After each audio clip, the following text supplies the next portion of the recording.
Home is where connections are made, memories are formed, and ideas are born. And no one knows home better than NFM. Thanks for tuning in to I Am Home, the podcast that goes deeper than trends and dives into what it means to make your house a home. Hello and welcome to I Am Home, the Home Life Best Life podcast. I'm Tyler Wisecup, joined by my co-host. She's got podcasting curb appeal, top of the line amenities. She's the complete package. It's Becca Sudbeck. Hi, Tyler. Hi, Becca. And our other co-host, it's always a wonderful day in the neighborhood when she's with us. It's Hillary Waltemath. Hey, Tyler. Hi, Hillary. This month, our theme is your freshest home. And today's topic is very fresh. We're talking off-season, spring-ready real estate tips. And we've got a true realty expert with us to kind of walk through some of these tips. She's in the studio right now. Welcome, April. We'll introduce you before we even get to the official introduction. Hello, everybody. It's great to be here. Thank you. We're so excited to have you.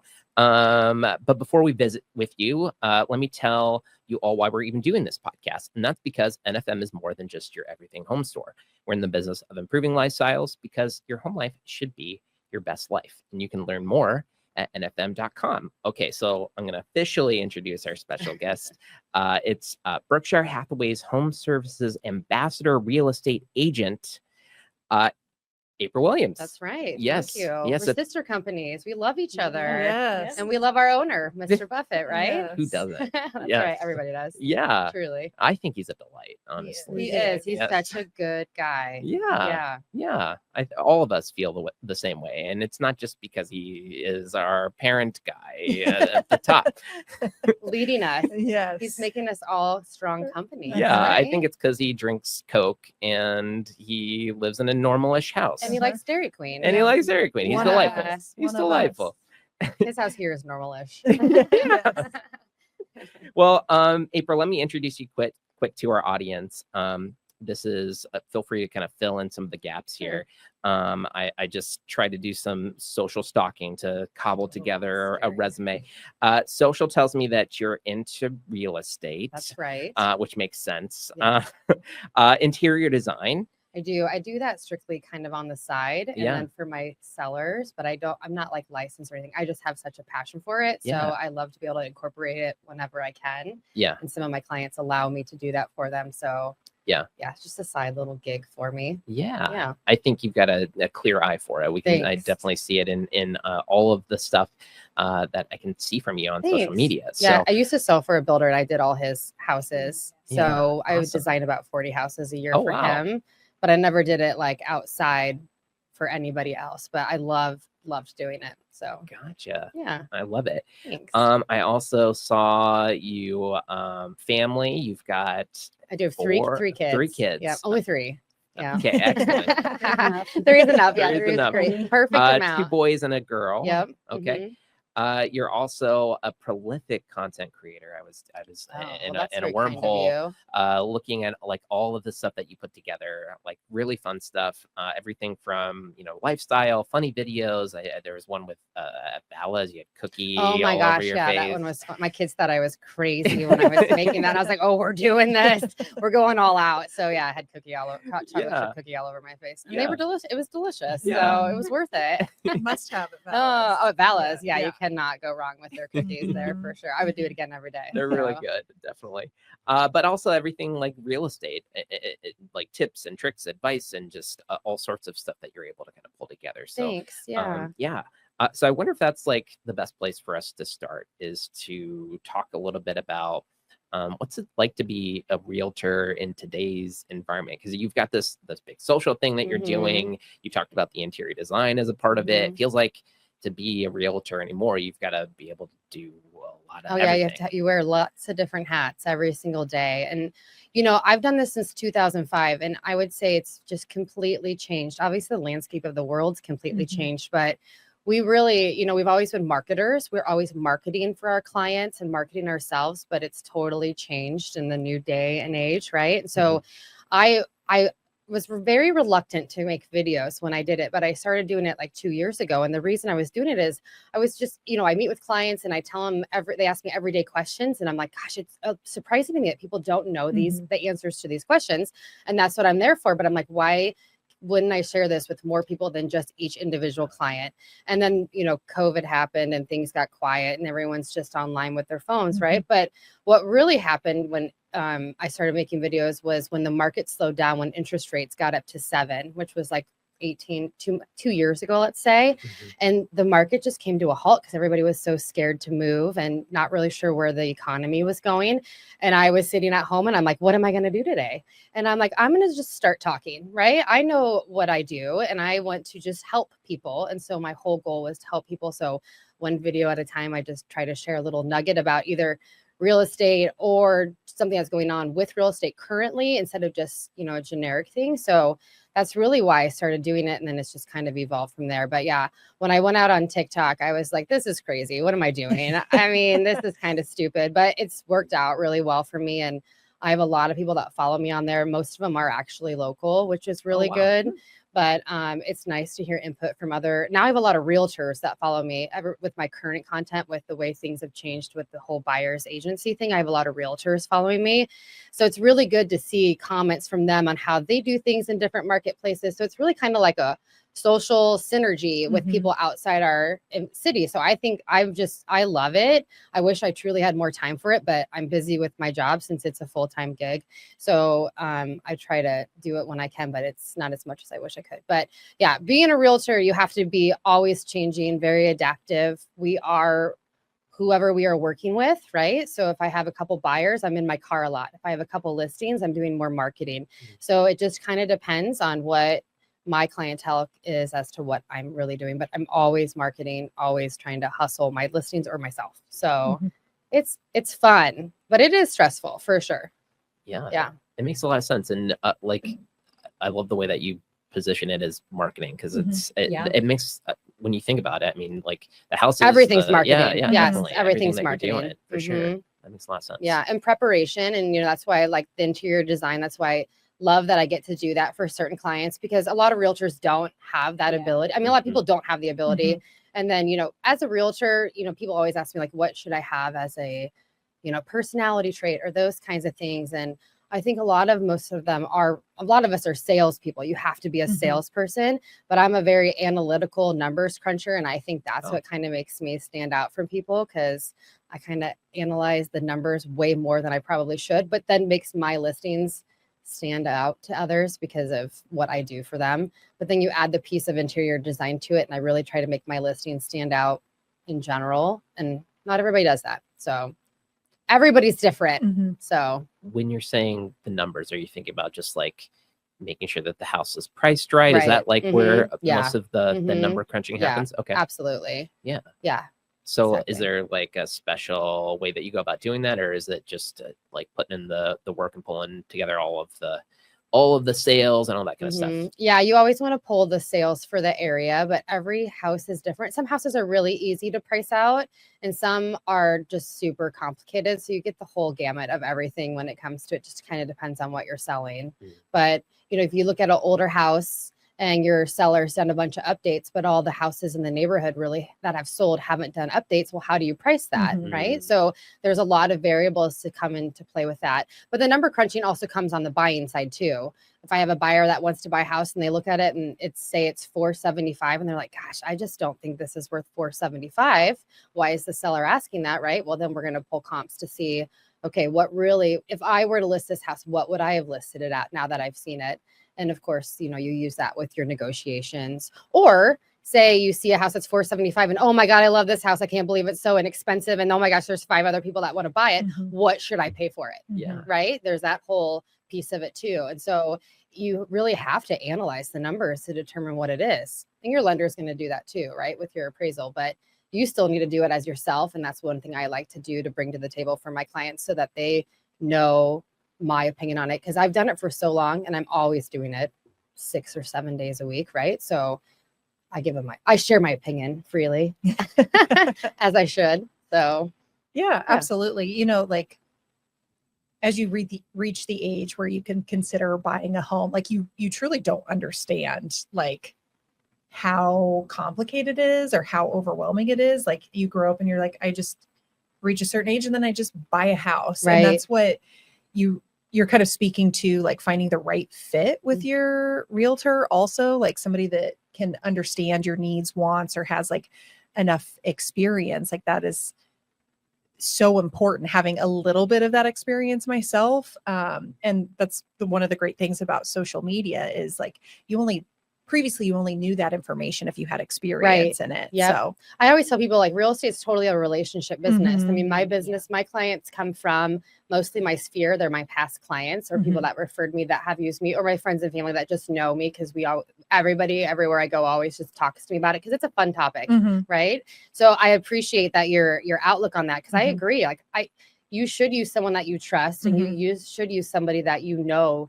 knows what you're looking for and is experienced doing it. Like, and I'll tell people too, I can meet them and they'll tell me what they want. I know exactly what they need. I just need to find it for them. Mhm. If it's for sale or not for sale. Like I had some gal that was renting for a long time and she was my age and she had one son. And I'm like, I know exactly what you need. You need a townhome over in this area. And one came up after I showed her probably about 10 other houses. And she's like, you're right, this is perfect. Mhm. And I just knew it from when I met her because I've done Mhm. it for so long. And I just kind of understand how the city is built with what's available. But yeah, it is. It's true. It's just a total process. Mhm. And you need somebody there by your side to answer your questions because they seem easy, Mhm. but you don't realize it till you're in it Mhm. and you don't know what to ask. Mhm. Right. And that's what we as a realtor is there for, to help you. Yeah, and there's so many different situations that could change Absolutely. a number of factors. And honestly, every house is totally different. So you could look at one and you'd have certain questions, and you'd look at another and you'd have different questions, or your first offer that maybe you don't get accepted will be completely different than the second offer you make. And so you need to have a realtor that's in the market, knowing what to do to stand out, or how to strongly negotiate for you given the situation that you're in.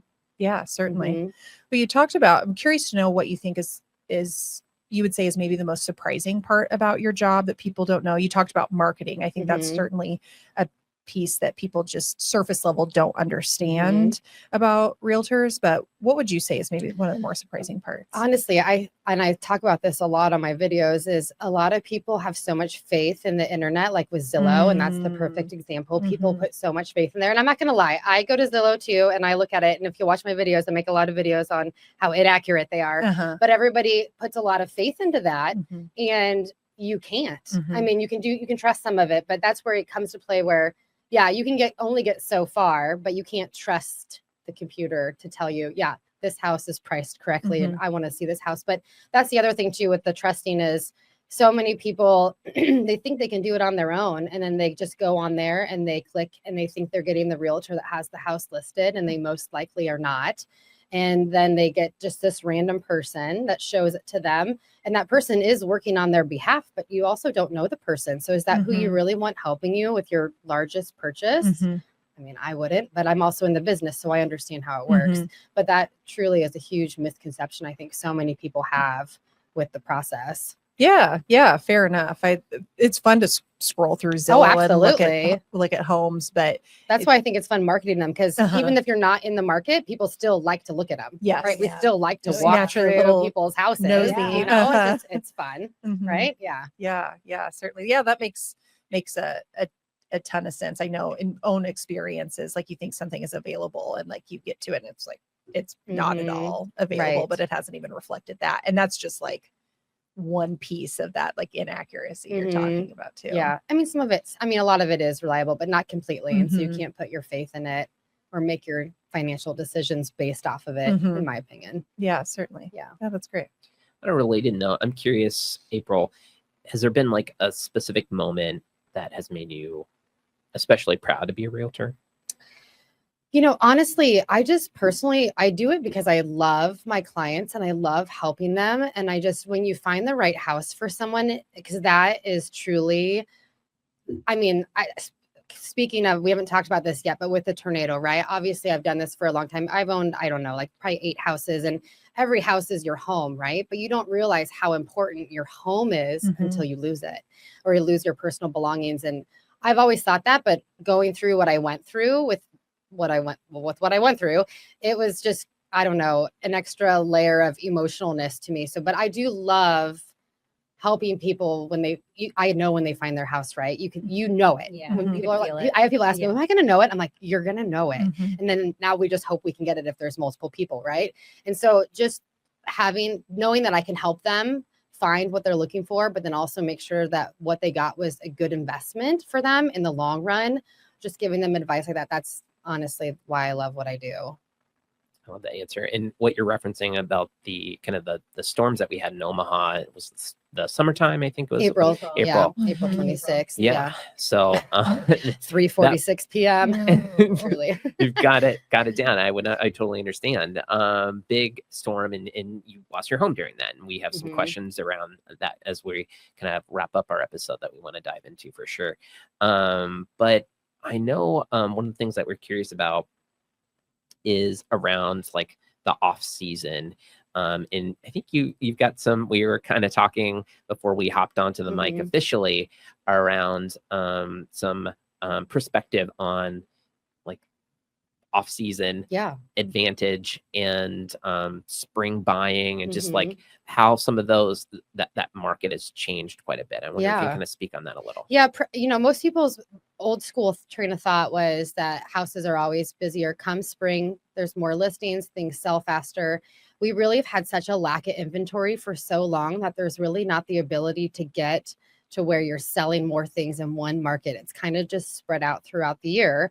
And then you add the addition of the increased interest rates, and that's really changed the buyer's buying power and their timing. So they're going to buy when they can buy. And a lot of people truly have a house to sell too these days, which they obviously have a lot of equity in those. So that's good.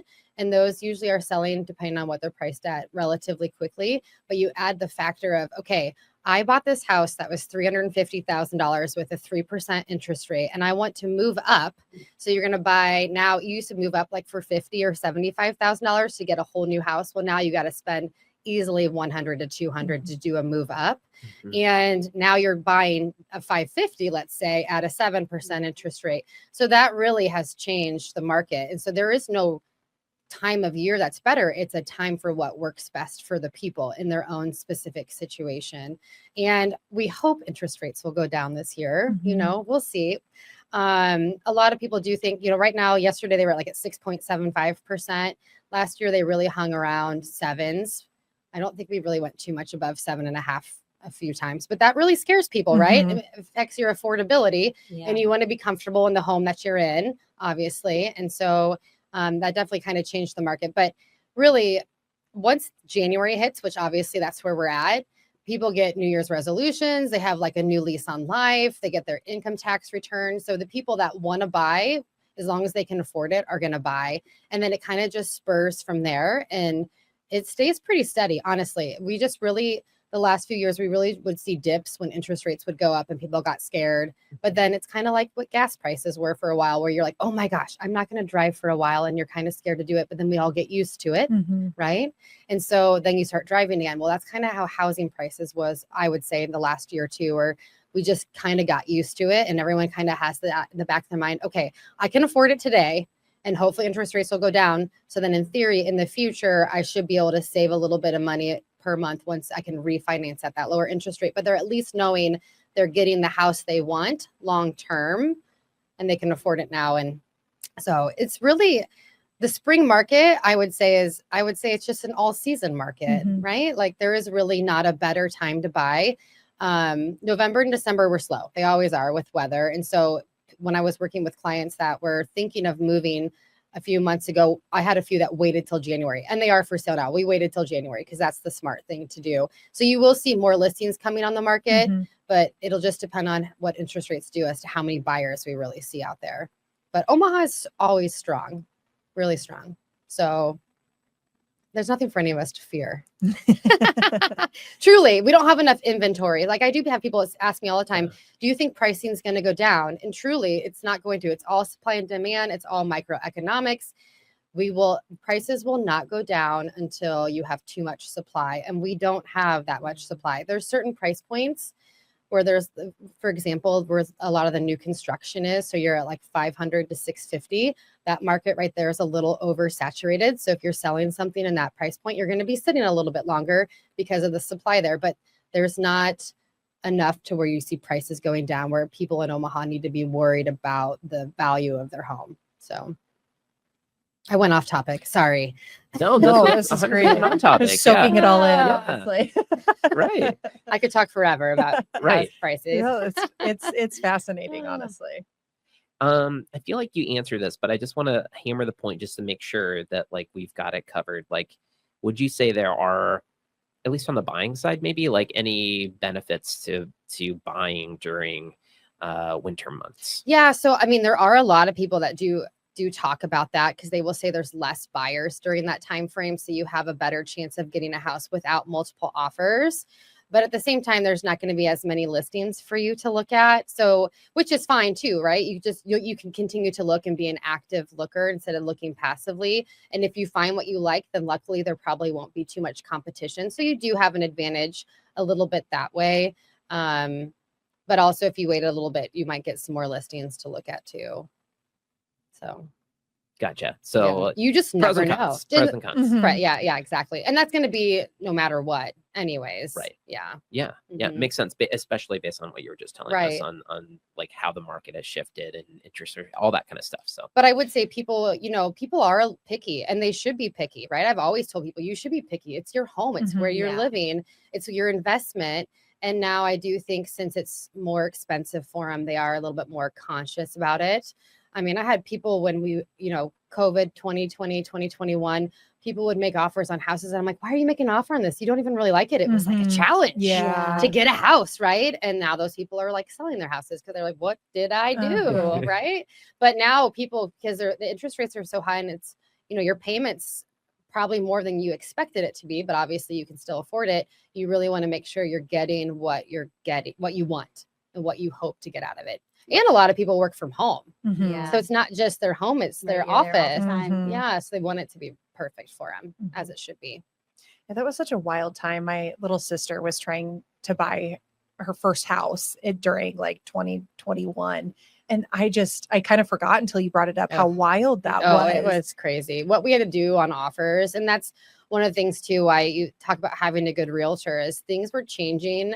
I would see contracts on my listings that were stuff that was like, for example, when that first started, I had one house and we had 12 offers on it, and it was just wild. It was Mhm. crazy. We did a couple of days of showings so we could get as many people through. I think we had like 72 showings, Oh 12 my gosh. offers. And this is like 2021. So this is like really early on. And one of the offers had the buyer paying for a wine of the month club membership for the seller. And my seller was like, oh my gosh, I love wine. This is great. And I was like, no. This other offer is like $10,000 higher. I'll buy you some wine. You don't need this offer. But people were throwing everything out there. Yeah. And Their offers and it's noticed. and it's really like we've all evolved as realtors, where we've learned new skills. And if you're not integrated in it and seeing what other people are doing, you really don't have a leg up on the competition. So hiring a good realtor that's experienced and actually truly selling Mhm. is so key ever since 2020, truly, Mhm. because the stuff that we have to do sometimes when you are in a multiple offer situation is honestly a little crazy, Mhm. but people do it. Yeah. So if you want to stand out, you got to be creative. Mhm. So they talk about creative financing, Mm. creative negotiating. Yeah. Yeah. right. So if you're a seller, are there any particular things you can do to really make your house stand out for buyers? Honestly, it depends on what you're selling and what price point you're in. I mean, obviously, if you can tailor your house to meet, you want to tailor your house to meet the needs of the largest buyers, right? So, and that's why I do a lot of staging, because Yeah. it does kind of make it look more mainstream. So staging is definitely key, but of course, having a great online presence with photography, videography, all that stuff. You want your house to look as good as possible and get as many people in as possible so that you can maximize your efforts and your time.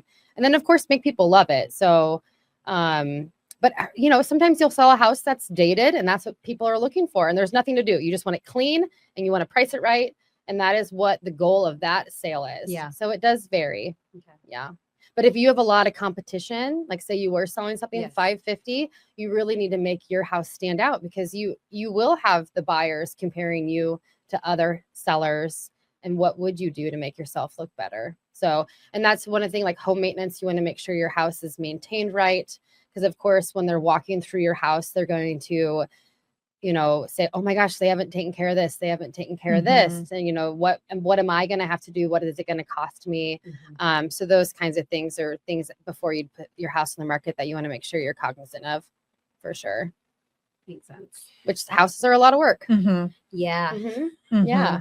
They're a lot of work. One of the things we're curious about, because I feel like we've talked about this on the podcast a lot, is like, you know, there's a lot of like gray and like trying to like keep things like super neutral when you're like selling your house and like making it so like you can envision it, whatever your style could be. Are you seeing any of that change in the way that people are like presenting their homes, or would you say that it's still kind of like, you know, We're all a shade of gray and white for sure. Best thing to watch is flip properties, because they were the ones that follow the trends. But yeah, no, really keeping it neutral still is the smartest route to go if you can. But not all houses need to do that. But mainstream wise, that would make you stand out, because that is really what more buyers are still looking for. And is it? I feel like it's like most buyers, and this is just generalization, they want it to be like move-in ready. Oh yeah, just looking like unless you're selling to an investor pool, absolutely, buyers do want it move-in ready. Yeah, they want to just roll up their table and their chair and start working, right? Yeah. Yeah, that makes sense. Is there anything else like in the like things that we've seen? I feel like this is like the keeping things super neutral, move-in ready, that has been like super popular in trends, and how to make sure that you sell your house and get the top dollar for it. Anything else in that like vein of like typical things that you would advise folks to make sure that they're doing in prepping their house that way? I mean, honestly, it just varies depending on each person separately, because everybody is a little bit different, and depends on what age demographic you're working with too. And by that, you mean like you would just kind of consult specifically with a seller in their specific neighborhood. Do you have like any great examples of like a situation where it was something outside of the norm that you typically would see? No, I don't have a good answer for that one. Like, I don't know. I mean, this is a little bit off topic, but like how do you like advise? I mean, I guess probably sellers, like if you go in their house and you're like, whoa, okay, I mean, I feel like when I was looking at houses, like, yeah, I mean, you don't want to offend people. So that's why I say it's a total case by case scenario, because some people, they've lived in that house 40 years and there's no way they would paint their red wall a white color. So you have to really be careful. So that's why maybe that's why I can't answer that correctly on a microphone. But it is really case by case, because some people would be offended. I actually had a seller one time, and her house was very tasteful. It was very nicely done. And when I met with her, I was the second person she interviewed, and she said, "Would you do any staging here?" And I was like, "No, all your stuff's done nicely." Now, it wasn't my style, and I could have probably brought in some of my decor and pieces and made it my style, but it was nice. It was great, but it was, it was good enough. I hate to use the word good enough, because it was very nice. But she's like, "Oh, I'm so happy to hear that, because the other person told me I needed to take out," and she starts pointing at all these things. And she's like, "I need to take out all these things." And she would bring in her own stuff. And I was like, that is absolutely not necessary. But she was very offended by it. And so, yeah, we do have to be very careful as to what we suggest with people. And, I go in a house sometimes and I'm like, I know this would look better if I did really modern light fixtures, added some really impactful artwork. I know I could make it look better, but some people don't want to hear that. So it is, and some houses don't need it. Right. So, and actually I just made a video on this too, with staging too. And sometimes I stage mostly with just decor, and I don't necessarily bring in furniture, because not all houses need it. Because you can walk into a house, and if a room is 16 by 15, that's a good sized room, right? But if a room is, say, a master bedroom is 12 by 13, we know that's small, right? So people are going to be like, "Oh my gosh, my stuff won't fit in there." So that's when you would want to stage it correctly with furniture, because it actually is larger than they think, but most buyers' brains just can't spatially do that. So it is a real case by case situation depending on what the seller is selling. But Yeah, so you have to have grace with people because truly, I mean, I'm sure people get really people get offended because it is offended. their home and they love it Yeah. and they've made it how they want it. It's just like they're So it's watching really you delicate. on all their cameras, Yeah. and they're sitting in their car parked down the street while you're looking at it. Like they want to know who's in their house, and they, Yeah. you know, it's a personal. I always Yeah. tell people when I list their house, I'm like, all right, we're out for the world to see. Everybody can see you now, Mhm. so it, you know, it's your one showcase to the world as to who you are. Not most people don't know who you are, but you know, it is Mhm. what it is. So.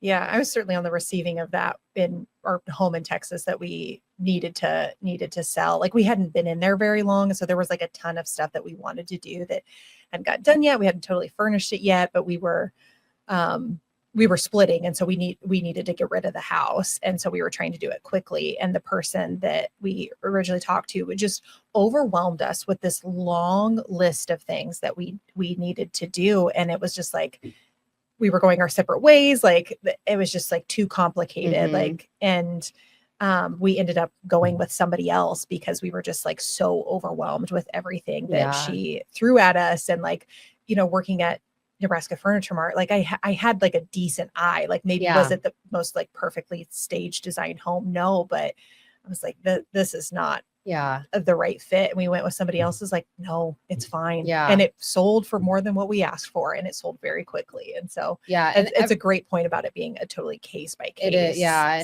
And all of us realtors, I mean, there's 3,000 of us in Omaha. We all have different opinions. We all do Mhm. things differently. That's why I always tell people you should always interview multiple people Mhm. and find who works best with you, because that's who you're hiring. And you Mhm. want to make sure that they're your advocate and they're giving you that you're comfortable with the advice they give you. Yeah. That's Yeah. a great point. Mhm. Well, April, we're getting close to the end of our time. I wonder if we can talk a little bit about, we kind of alluded to this earlier, the natural disaster and like the storm and losing your home and all that kind of stuff. Are there any lessons that you learned that have changed your view of home ownership going through that process, and like having, like you said, it's such a personal Mhm. thing, and to the feeling of losing your home, I Mhm. can only imagine like just how that has shifted your view on especially you being Yeah. in this career. Yeah, no, I am back in my home. Oh, you are? moved back in Were right you before in when the Christmas. tornado? Were you at your house I when the was, tornado yeah, I came got through? home 20 minutes before it. So I was in the Gosh. basement with my cat. She was hiding under the couch, but I was in my under my stairs where you should all be. And it kept me safe. My house kept me safe. It was not pretty, but it kept me safe. But yeah, I mean, obviously obviously your podcast is about home and how you make your home special. And I think everybody has, you don't realize how special your home is to you until you are not with it, right? And so living temporary outside after all of it, it was really hard not to have your own things and have things the way that you're used to doing them. So yeah, I do definitely have a more respect for that. But one thing I learned, or some things I learned so much, is really like insurance and just Mhm. all that kind of stuff. And I'll talk about that a lot too, because there were several homeowners or investors that own property that were underinsured. And so people really need to make sure that they stay on top of those types of things so that in the event they are in a situation like that, they can come out of it okay and be able to rebuild the way that they'd want to rebuild, right? So that was something that I had never thought of before, and I'm lucky that I had moved into my house 7 months before the tornado. Wow. So I had a new policy. It was a new home, so I was very fortunate that my coverage was perfect actually for me. It covered my rebuild just fine. But there were a lot of people in Omaha that unfortunately were underinsured, and they weren't able to rebuild. So that just breaks my heart for all those people. Yeah, I wonder if you can explain that in terms of people like truly understand what you mean by underinsured. So there's three different, no, I'm not an insurance agent, but there's three different types. There's three different coverages to your policy. So if your replacement value for your house, so you're going to have a dollar amount for that. And so you want to make sure when you look on your policy, that's the main one that everyone talks about. And so you want to make sure that that number is going to cover rebuilding your house. And that was why people were underinsured is the neighborhood that was mostly impacted by that was Bramblewood. So they were mostly split entry houses built in the 70s, like $250,000. Well, we all know you can't find a $250,000 house. And we all know the most affordable builder in town is Celebrity Homes, and their least expensive house is $375,000. So if you think about them rebuilding, which they won't rebuild, but finding somebody to rebuild your $250,000 house, it's not going to happen. So if your insurance replacement value is only $250,000, then you're going to be spending quite a bit of money out of pocket if you were to rebuild it. So you always want to look at your replacement value. And a lot of people, I think, get surprised because usually your insurance policy is going to be higher than what you paid for it. And that is because you have to tear it down. If you possibly have to tear it down, there's extra costs that are associated you wouldn't think about. And then the second thing to your policy is to replace your personal property, which that one I actually didn't have that much of. I used a very small portion of what my value was for that because I actually was able to save quite a few of my things, fortunately for me. But that's one thing you really want to look at as to, okay, what contents in my house do I have? What really value do I think I have on them?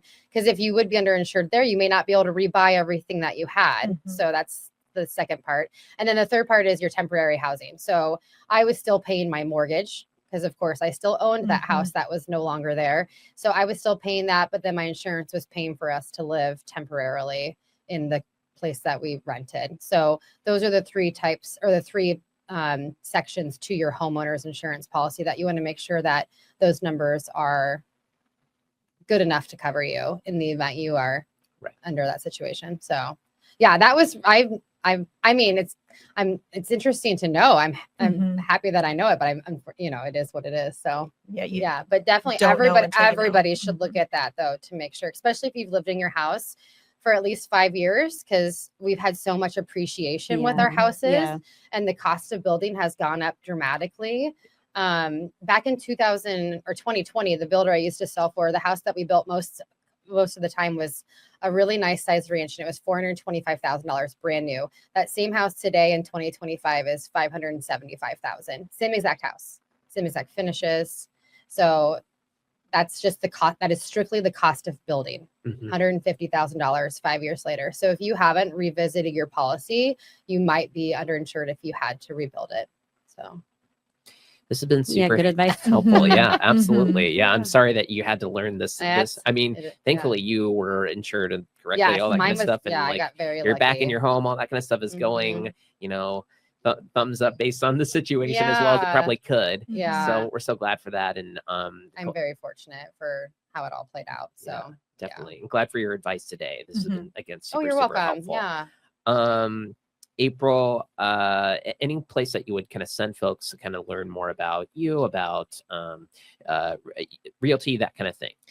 I mean, obviously we have a website, but it's pretty boring. So I would always tell people to if you're on TikTok, which hopefully it stays around, everyone cross their fingers that it stays around because I love it. That's the best place to find me. I do talk the most on there because I really do think videos are the best way to engage and listen to people. And then of course, Instagram and Facebook too. I'm on there too, but I share just a little bit of stuff on there. So, but definitely social media. This is April Williams. Yes. Yep. This is April Williams. Yep. Perfect. Okay. Yep. Well, thank you for being here. Of course, thanks you for having me. Becca, to Hillary, to our producers, Ann and Scott, and to all our listeners. Remember to send us your questions at our website, nfm.com/podcast. And that'll do it for now. But remember, as always, that home is what you make it. Thanks for joining us today for I Am Home with Tyler Weisskopf, Hillary Woltemath, and Becca Sudbeck. No one knows home quite like NFM. So if you'd like more information on home design at NFM, please check out nfm.com and leave us a review on the podcast platform of your choice.